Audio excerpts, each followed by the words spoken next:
What's going on, my broskiis? My name is Toadskii, back again, here to bring you guys yet another One Piece Treasure Cruise video. In today's video, we're going to have a look at a one team versus all that I've developed that I'm going to trial out versus the upcoming Kizuna clash. And look, as things progress, I know that a lot of other creators out there are going to submit and show off their one team versus all, and we'll see what happens. I'm not saying that the team that I create is going to be the best. I don't think it's going to be, but you know, one team versus alls are actually pretty difficult to fulfill, and you know, obviously it is going to rely heavily on using certain friend captains of the new legend Reiju that has dropped out.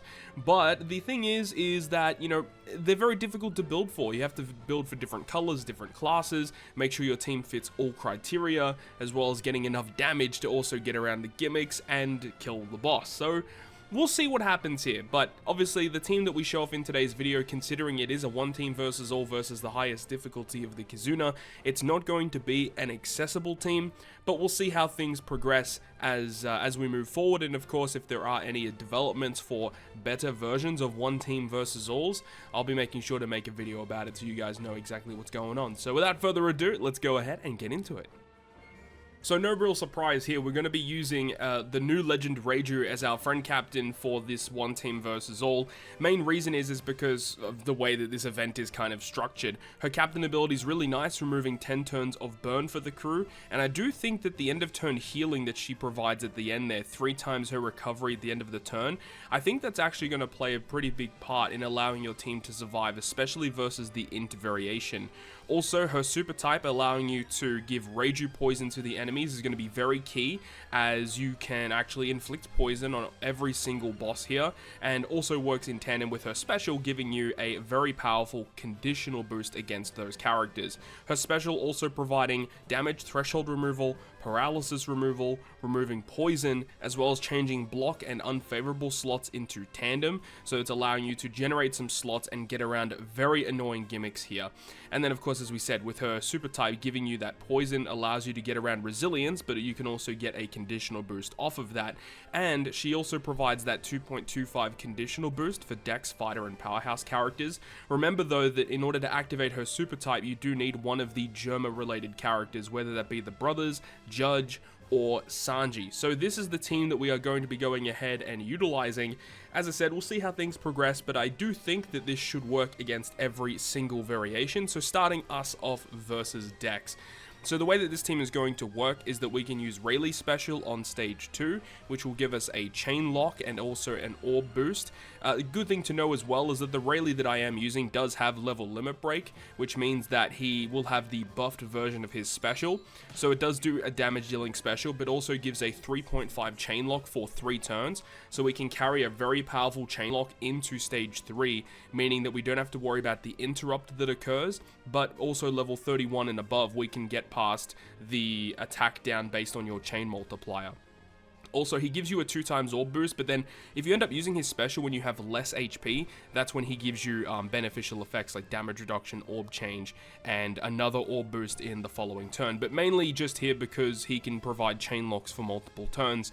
Rayleigh is the character on this team that is flexible. You could replace him with a few different units here. We can also use the Snake Man special on stage 2, and again, Snake Man that I am using is level limit broken, and the reason why this is good here is because his special removes 6 turns of defense up, which is what happens on stage 2, and he also makes all type slots beneficial. So Rayleigh and Luffy together gives us quite a lot of damage on stage 2, and if we hit 3 perfects, we can actually carry the orb boost into the next stage. So that is kind of interesting because I have a feeling that we might not be able to hit 3 perfects. It is depending on how we go with the enemy and what colors they are, because we get attack with some type disadvantageous characters first and then end on like Reiju, for example, giving us a lot of damage. So as long as we can hit 3 perfects, we're going to be able to get a big orb boost when we reach the final stage. And then as we've established, you know, Reiju does a lot of different things. She gets rid of the threshold, she gets rid of the paralysis, and another really cool thing as well is that because we're activating an orb boost in stage 2, we're actually going to get access to the very awesome effect of Legend Queen as our main captain. His captain effect says that whenever you activate an orb boosting effect up to 2 times per quest, that we get the ability to auto launch his special. So that's going to be powerful because it gives -1 cooldown to Dex, Driven, and Powerhouse characters, and also gives you an attack boost, a 2.5 times attack boost. So that's really strong because it means that we can get around special reverse mechanics that are going to be occurring when we enter the final stage, because it's auto going to launch his special, giving cooldown to our entire team, which is very, very good. So this team should be able to deal with all of that. We have Queen with the auto launch, and then Reiju with all of her gimmicks, and then the orb boost from the previous stage. We can switch Sanji into the captain position to give us pretty big damage output that way as well. And the supports you see on this team, not very reliant for this fight versus Dex, but are going to be important for the next 2 fights. So let's have a look at the second fight now, which is going to be versus Quick. And with this team on Battle 2, we've got really annoying gimmicks here of attack down based on our chain, so 3.0 or less, and also a paralysis slot given to all the characters on our team.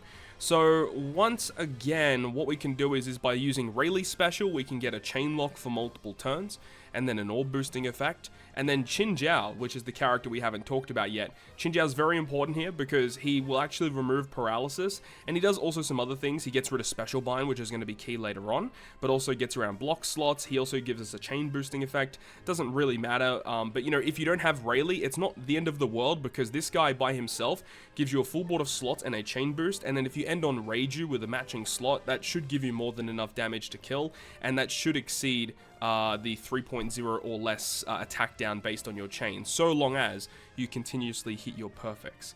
Then when we reach the last stage, we get inflicted with burn, so Reiju's captain ability will actually remove that. We get unfavorable slots. There's despair, which is annoying, but you know, the burn it gets inflicted first, so Reiju will still remove that. But then in terms of the despair, this is where all of the supports come in clutch. So we've got the support on Sanji, which is that Nami. We have the support on Luffy, which is the Sabo. And we have the support on Queen, which is the ulti. All of those supports removing 2 turns of despair for the crew, so we don't have to worry about that, as well as sockets, of course. So even past level 31, we can remove 9 turns of despair by ourselves, which is very, very good. And then, of course, there is some interrupt if you activate a color affinity boost, but it doesn't matter because Reiju's color affinity boost comes from her super type. So it's very valuable that we have that. And then after level 31, there's also paralysis and further despair and burn, but again, Reiju just kind of deals with that.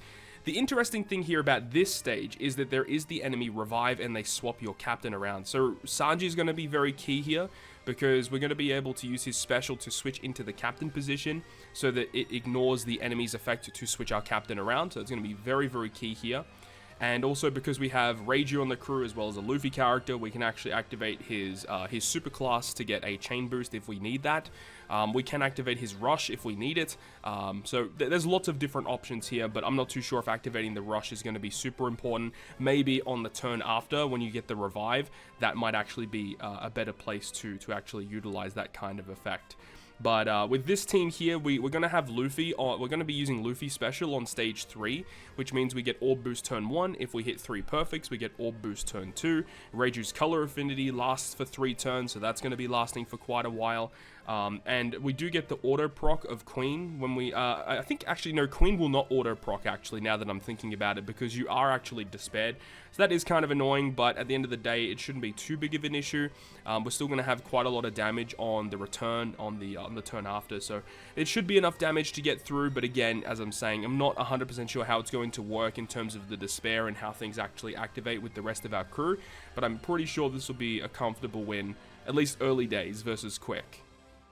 And then finally, we get to the versus int variation. Now, this is the team that's going to be quite annoying for one team versus alls, because it's going to be kind of difficult to shoehorn in Psy characters in this squad, as Psy characters do not get cooldown on the second fight. So trying to build a one team versus all might be kind of tricky, but you know, we'll make do with what we have. So stage 2, we get special bind and block slots. We already touched up on that, but we have Don Qin Zhao. He gets rid of the special bind and he changes block slots into matching for us, which is fantastic, allowing us to get around that. And then we also, ideally, would be using Sanji on stage 2 as well. Now, the main reason why we'd want to use Sanji here is because he's going to switch into the captain spot for 3 turns. Because of what actually happens post level 31 on the versus int fight with the special reverse, what we actually want to happen is we want Queen to be the sub so we can actually utilize the crewmate ability of being immune to special reverse, and then using his special ability to give -1 cooldown to the rest of the crew. So if we ended up not doing that in stage 2, and we move into stage 3 with Queen as the captain, then he gets despaired and we can't actually utilize the special reverse mechanics of the crew, so that is ultimately a pretty big issue. So we have to use the captain swap on stage 2, we move into stage 3, and that's how we're going to help with that. So we have the supports once again to deal with the despair, and then a couple of other supports that we haven't talked about. So we have Crocus attached to Rayleigh, and we have Lim attached to Don Chin Jiao. These supports are going to give quite a bit of healing to the crew, and also Rayleigh special is kind of nice here too, because it does give us damage reduction, which allows us to get around the damage dealing effect. However, I'm pretty certain with the wording that is stated for the defeat action of versus int, that it does say static damage of 15,000, so I'm not too sure if you can even reduce that damage at all. So it is going to be interesting to see if Rayleigh's damage reduction from his special is even going to work here. But that's why I've added a couple of healing supports. And remember, Reiju's captain ability does heal at the end of the turn as well. So having the healing supports, Reiju's captain ability, and hoping that's enough to tank the damage if it you know, we can't reduce the damage. If we can reduce the damage with Rayleigh's special, then that's going to be more than enough to help us survive, which is great. Reiju with her poison mechanics gets around the resilience on this fight as well as giving us the conditional boost, the color affinity, all of that good stuff. And then we've got, of course, the orb boost, we have the attack boost from Queen, so we're going to have all of these buffs activated. In terms of damage, it's going to be interesting as well, because remember, versus int, we don't have any Psy characters on our team. Reiju is considered super effective against all types in this Kizuna clash, so she's going to be our heavy damage dealer, so we'll have to wait and see how we go, and considering our health is reduced by such a significant margin, we can't even really use the rush special of Sanji either, so it's just really frustrating the way they've kind of designed this int fight, because it's almost as if, like, yeah, the gimmicks are designed for it, but having the health reduction and the end of turn, the death damage, it really makes it difficult to utilize the boosters for this specific quest. It's really feeling like versus int, they want you to use gear 5, but with the gimmicks that they have on top of that, it makes it difficult to actually use gear 5 effectively. So I think that overall, versus Dex and versus Quick, I think, are well designed. Well, actually, I will say that the revive on versus Quick is really trash. There should never be any revives on a Kizuna clash. But I do think versus Int is very poorly designed for the content and the characters that we have at hand. But either way, that's what I have for you guys for the one team versus all versus each variation of the upcoming Kizuna clash. So that is going to wrap it up from me. Thank you so much for watching the video, and if you guys did enjoy the video, make sure to go ahead and leave a like, and if you want to stay up to date with all the content I post, including more One Piece Treasure Cruise content, make sure to hit the subscribe button down below. On that, guys, I'll see you guys within the next video.